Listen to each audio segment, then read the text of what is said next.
नमस्कार, मेरा नाम है डॉक्टर पुरु धवन और आज इस वीडियो में हम बात करने वाले हैं नेफ्रोटिक सिंड्रोम के बारे में कि आखिर में ये नेफ्रोटिक सिंड्रोम क्या होता है, क्या क्या लक्षण हमें देखने को मिलते हैं और कैसे इसको हम कंट्रोल कर सकते हैं। नेफ्रोटिक सिंड्रोम किडनी की ऐसी दिक्कत है जो कि हमें बच्चों में देखने को मिलती है। इस बीमारी के अंदर यूरिन के थ्रू प्रोटीन बॉडी से बाहर जा रहा होता है। जब भी यूरिन करने जाएगा पेशेंट, प्रोटीन बॉडी से बाहर। अब जब हमारी यूरिन के थ्रू प्रोटीन बॉडी से बाहर जा रहा होता है तो बॉडी के अंदर प्रोटीन की कमी होनी शुरू हो जाती है और जब ये प्रोटीन की कमी बॉडी के अंदर होती है तो अलग अलग टाइप के सिम्टम हमें देखने को मिलते हैं और जब ये सारे सिम्टम एक साथ आते हैं तो इसको हम कहते हैं सिंड्रोम। इसी वजह से इसका नाम पड़ा नेफ्रोटिक सिंड्रोम। अब इस प्रोटीन लॉस की वजह से हमें क्या सिम्टम देखने को मिलेंगे उसे हम समझने की कोशिश करेंगे। पहली जो हमें सिम्टम देखने को मिलता है वो मिलता है स्वेलिंग। जैसे जैसे आपकी बॉडी में से प्रोटीन बाहर जाता है खून पतला होना शुरू हो जाता है। खून पतला होने की वजह से क्या होता है कि जो उसके अंदर फ्लूइड होता है वो निकलकर आपकी लेग के आसपास, आपके आईज के आसपास, फेस के आसपास डिपॉजिट होना शुरू हो जाता है। तो बॉडी के अंदर वाटर की रिटेंशन देखने को मिल रही होती है कि बॉडी के अंदर जो बॉडी का वेट है वो बढ़ता चला जा रहा है। पहला सिम्टम। दूसरा सिम्टम स्वेलिंग होना। अब जैसे जैसे ब्लड के अंदर प्रोटीन कम होगा वैसे वैसे बॉडी के अंदर कोलेस्ट्रॉल की अमाउंट बढ़नी शुरू हो जाती है। तो बच्चा चाहे वो घी तेल खाता है या नहीं खाता, मगर उस पेशेंट के अंदर हाइपरलिपिडिया यानी पेशेंट की बॉडी के अंदर कोलेस्ट्रॉल की अमाउंट आपको ज़्यादा देखने को मिलेगी। तो दूसरा सिम्टम हो गया, पहला हो गया प्रोटीन लॉस, दूसरा हो गया स्वेलिंग, तीसरा है आपका हाई कोलेस्ट्रॉल लेवल।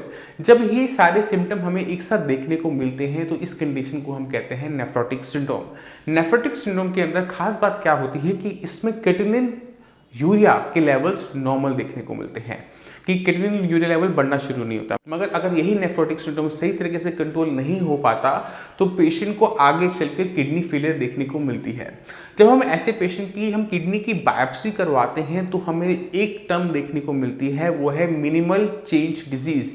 यानी जब हमने किडनी का सैंपल लिया, उसको हमने माइक्रोस्कोप के अंदर देखा तो उसको देखने में, उसके सैंपल को देखने में उसमें किसी भी टाइप का एबनॉर्मलिटी, कोई बदलाव हमें देखने को नहीं मिला। इसी वजह से बायोप्सी के अंदर टर्म आई मिनिमल चेंज डिजीज, यानी इतना कम उसमें बदलाव हुआ कि हम उसको देख नहीं पा रहे।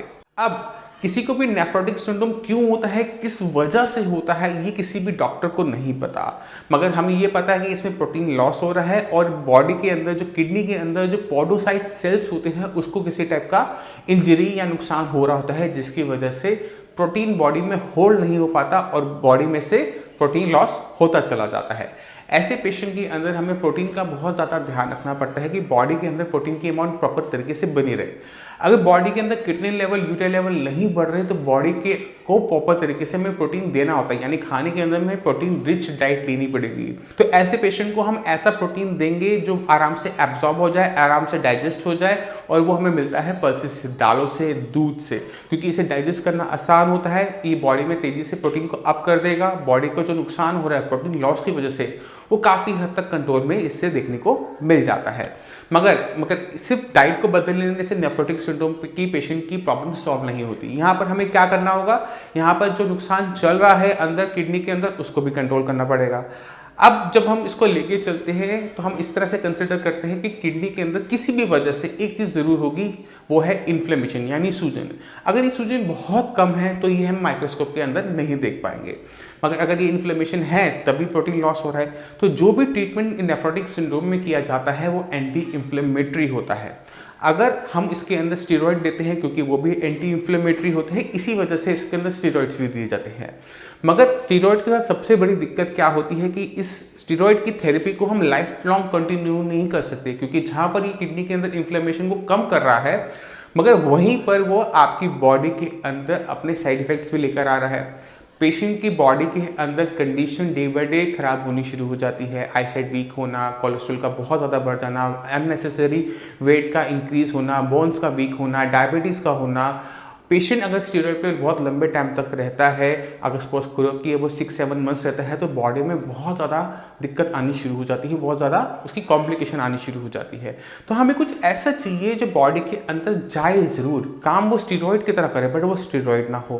तो यहाँ पर जो मेडिसिन यूज़ की जाती है उनकी प्रॉपर्टी के अंदर एक प्रॉपर्टी होना बहुत ज़्यादा कंपलसरी है, वो है एंटी इन्फ्लेमेटरी प्रॉपर्टी होनी, जो नेफ्रॉन्स की ग्लोमेरुलाई की जो मेम्ब्रेन है उसमें जो इन्फ्लेमेशन है उसको दूर करे। अगर किसी भी मेडिसिन से ये इन्फ्लेमेशन चली जाती है तो हमें प्रोटीन लॉस कम देखने को मिलता है कि प्रोटीन लॉस पहले से कम हो रहा है। ये सबसे बेस्ट ट्रीटमेंट होता है। नेफ्रोटिक सिंड्रोम के साथ एक दिक्कत और देखने को मिलती है कि ये स्टीरॉयड रेजिस्टेंट भी होता है।